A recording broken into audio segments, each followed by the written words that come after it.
Welcome back to Unconventionally Python. This presentation is about the object line of the graphics.py library. Rather than giving you a Euclidean geometry abstract definition of a line, I will show you what a line is from the graphics.py Python perspective. Here you see a line. This line has some properties, characteristics. The size is a property. The size of the line is a property.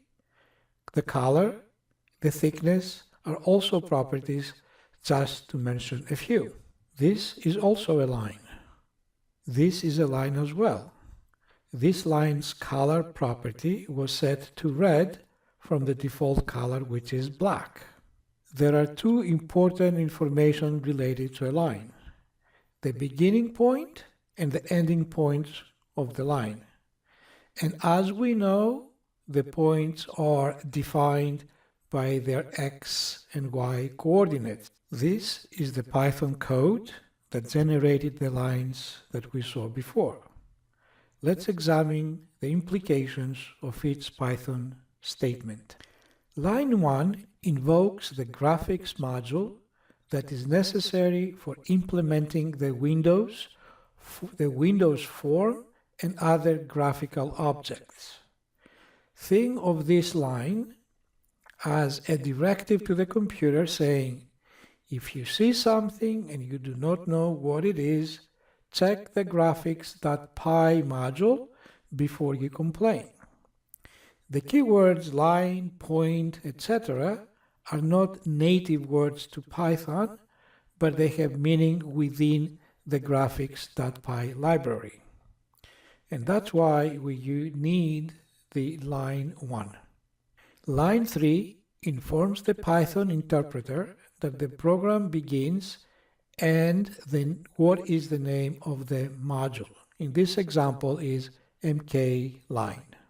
Line 5 requests the creation of a window object with the following properties, characteristics: 500 pixels horizontal size by 300 pixels vertical size. EasyPy string as the window title. WN to be the name of the object window. Line 6 requests the background color of the canvas to be color khaki.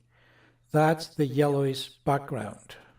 Line 9 requests the construction of a line object starting at location of point 150, 70. That is, the beginning of the line should be wherever the x150 and y70 coordinates meet. Furthermore, it provides information related to the end of the line, which is the point defined by x270 and y70 coordinates. Additionally, requests the system to name this line object, and in this example, the name of the line object is LNAK. Line 10 requests the system to draw and make visible the line object. The subsequent lines should be understood in a similar way to lines 9 and 10. setFill is a method, a function if you want, a Python program in other words, associated with object of type line. This method, the setFill, sets the color of the object. One way to set the color is to place in the parentheses some valid string like red or yellow or green. Information about string colors can be found at. Accordingly, this line 18 can be thought as paint red the line named LNL2. That's it for now about the object line, and thank you again for watching Unconventionally Python.